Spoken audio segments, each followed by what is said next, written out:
Good morning, Hamilton. Welcome to episode 10 of the Devil's Advocate Live. I'm Matthew Donio. And I'm Brielle. Today's show, we'll be talking about record-breaking achievement and new installment in our teacher feature, the heated food debate, and a deep dive for Wild Theories and Apple TV severance.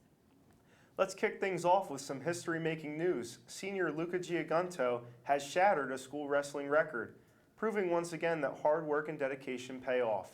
Reporter Nick Shino has the full story on Giagunto's achievement and what it took to get there. And from Hamilton, Luca Giagunto. Dominant, determined, historic. For 4 years, Luca Giagunto has defined excellence on the mat.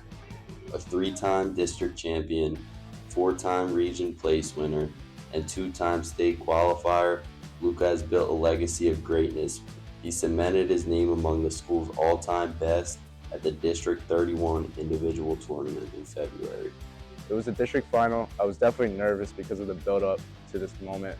It was incredible. I was for sure happy that I broke the record, but I was more relieved that I got it done. Staying healthy almost every single match was definitely a hard thing to do. I had to wrestle through sickness, injury, and other issues, and I hope to keep my name on top of the banner. Prepare for my matches by listening to my favorite music. I also like to walk around to get the blood flowing so my body isn't tired. I warm up for 30 to 45 minutes for a match. I find a quiet place so I can focus, and I like to plan what I do for my matches. My parents contributed a lot to my success by taking me to wrestling clubs when I was younger. They also helped me make big decisions for my future. My coaches are the ones who kept me in shape, kept me on top of my game, and overall kept me healthy for the past 4 years. My teammates allowed wrestling to actually be a fun sport. For the Devil's Advocate, this is Nick Shino. What an accomplishment. Congratulations to Luca and the entire wrestling team. Now let's shift gears to our teacher feature of the week. This time we're spotlighting Mr. Barbagallo. Dan Capella sat down with Mr. Barbagallo to learn more about his teaching style, his passion for education, and maybe a few more fun facts you didn't know about him. Today we sit down with Mr. Barbagallo, a teacher whose journey to the classroom wasn't quite what he expected, but whose passion for psychology and connection with students makes him a true fixture at Hamilton High School. Some of my students know I started off school as a civil engineer. And after my first year, fall and spring semesters, it was abundantly clear I was not meant to be an engineer. I like numbers, just not those kind of numbers. So the following fall semester, my sophomore year, I took a bunch of gen eds. You know, the ones you have to take, psych, geography or history, something along those lines. And I walked into my psychology class.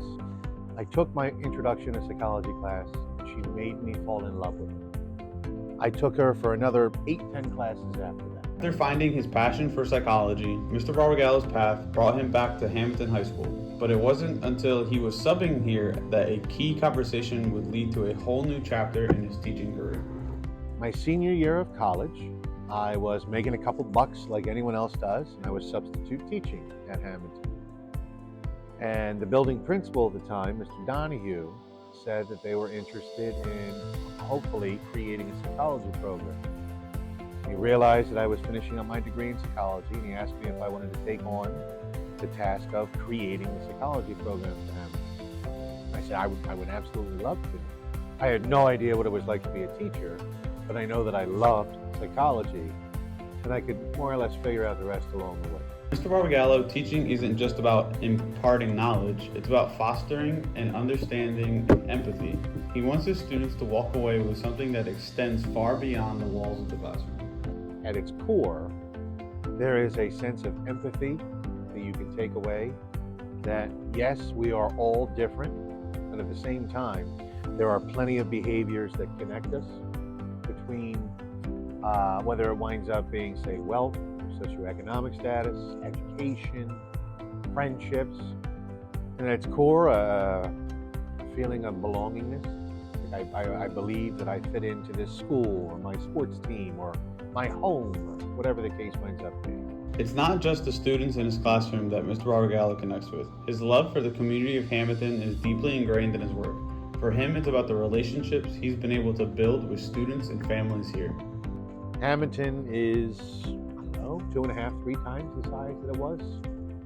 But it's still, at its core, Hamilton has, for better or for worse, small town mentality.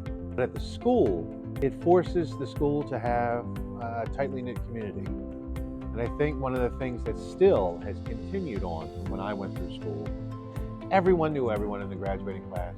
I think just about all of the graduating classes have a real sense of camaraderie. It still has that small community feel.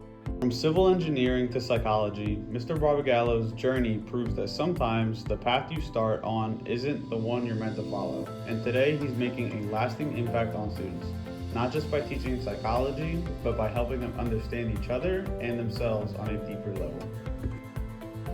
Thanks for that story, Dan. It's great to learn more about teachers here at HHS. All right, now it's time for the debate of the week, and this one's about to get spicy. Pancheros or Chipotle? We hit the halls to find out where HHS students stand on this ultimate showdown of Mexican fast food. Pancheros or Chipotle? The debate is on. From fresh tortillas to famous guac, students at the Hamilton High School share which spot takes the crown. Pancheros because burritos are better than bowls. Pancheros. I just get a burrito with a bunch of different things on it.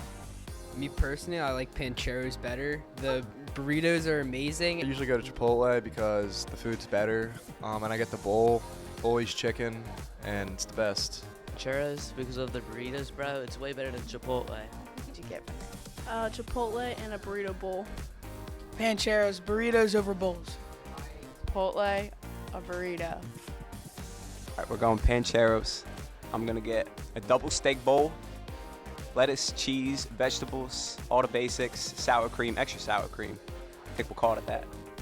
For the Devil's Advocate, this is Angelina Varelli signing off. I think we can all agree this debate might never end. Whether you're Team Pancheros or Team Chipotle, one thing's for sure, people have strong opinions about their burritos. Speaking of strong opinions, fans of Severance have plenty when it comes to what goes on in the Lumen Industries. The show is packed with mystery and theories are everywhere.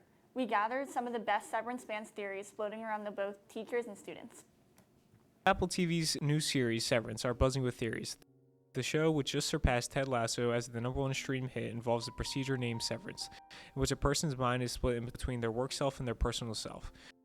Working for a company named Lumen, many viewers think the entire process is part of a massive social experiment. Some bad things. I think it all revolves around, cloning humans. I think they're trying to recreate here and doing bad things. From season 1 and season 2, I thought it had something to do with love, where, even if someone has an innie and an outie, love is a necessity for life, because it seems like it's a common theme that we're seeing with these innies. Say this, when I watch Severance, especially with my wife, I have no idea what's going on at any time, so I have to constantly ask questions. There's two options. I think A, Lumen is trying to perfect the severance chip to make it so when a worker comes in, they have no emotions and they're just kind of like a baseless slave that do whatever Lumen says. Or B, they're trying to perfect it where you can use it in the outside world. Anything you don't like doing, you can be severed and your innie can do it. I don't know what they're doing, but it's something with blood, and I feel like regenerating people or cloning them or something, and then trying to program them. What's your favorite Severance theory? My favorite Severance theory is that Irv's innie is now his outie. I believe the macro data refinement is for the severed procedure. I think they're taking brain dead people from hospitals and putting them into severed bodies. No matter what the theory, Severance keeps us questioning. What is really happening behind those office doors? For the Devil's Advocate, this is Joseph Galliano and Mackenzie Julia.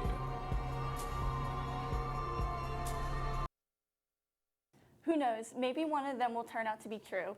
The season 2 finale aired last night and season 3 is confirmed.